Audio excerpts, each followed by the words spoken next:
Bugungi kunda yer yuzini egallab borayotgan eng xavfli epidemiya bu narkotik va psixotrop moddalardir. Bu vabo haqiqatda juda qo'rqinchli va unga qaram bo'lib qolayotganlarning aksariyati yoshlar hisoblanadi. Toshkent shahrida Sayram va Mustaqillik ko'chalari chorrahasida ikkita transport vositalari to'qnashuv hosil qilgan paytda chorrahada xizmat olib borayotgan yo'l patrul xizmat xodimi shu zahoti kelib ikkala avtotransport vositasining haydovchilari bilan suhbatlashadi. Yuzaga kelgan o'zaro janjalni bartaraf qilishga harakat qilayotgan bir paytda ularning ikkalasi ham o'zining shubhali xatti-harakatlari bilan xodimning e'tiborini tortadi. Shundan so'ng xolislar ishtirokida ikkala haydovchilarning avtomashinalari ko'zdan kechirilganida kuchli ta'sir qiluvchi dori vositalari va giyohvand moddasi iste'mol qilingan idishlar aniqlanib, protsessual tartibda rasmiylashtirib olinadi.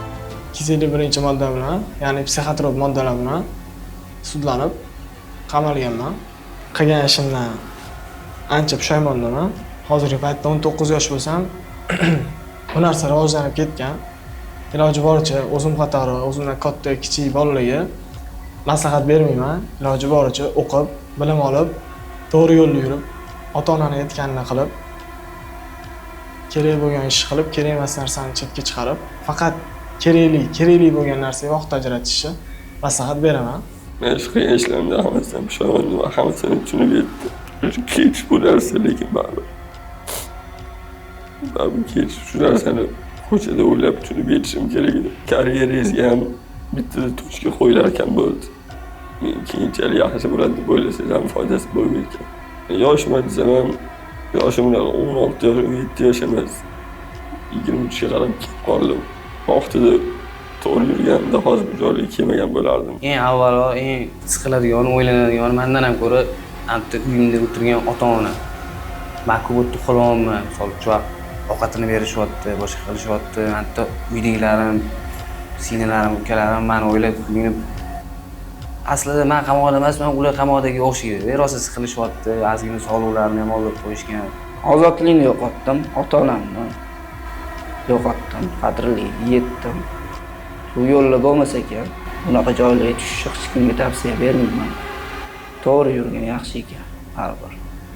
Eng tinch ota-onani bag'rida o'tirgan tinch ekan. Ozodlikda. Bari o'qigan yaxshi. O'qigandan foyda bor-da. To'g'ri yo'lda yurasiz.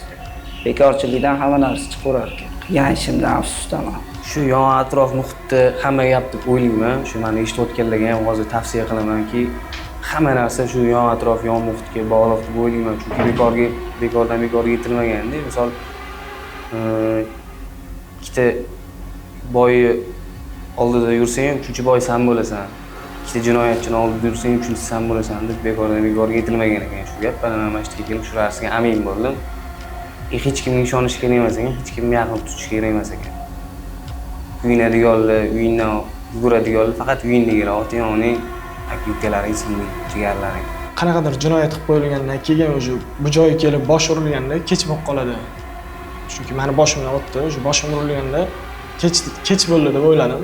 Mana hozirgi payt 10 yil so'roq olganman, 10 yil 1 oy so'roq olganman, 10 yil 1 oy o'ylasam, o'sha men qatori bolalar 2-3 ta farzandli bo'lib, hayotini o'sha tiklab olgan, yo'lini tanlagan, baxtli hayot kechirayotgan bo'ladi.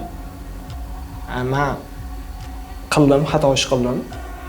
Juda katta xato qildim. Qilgan ishimdan pushaymonman. Shuning uchun yoshlar ham, mendan kichkinalar ham, mendan kattalar ham bu yo'lda adashib qolib, kirib qolib yoki yo'lidan adashib ertaga hayotini umrini zavol qilgandan ko'ra foydali narsa bilan to'g'ri hayot kechirgan yaxshi deb o'ylayman, maslahat beraman. Qing'ir ishning qiyig'i 40 yilda ham chiqadi deb bejizga aytishmasa kerak. Nadomat chekayotgan bu yoshlar endi 40 yil emas, bir umr pushaymon bo'lishadi. Biz giyohvandlikka qarshi kurashamiz, chunki har bir hayot qadrli.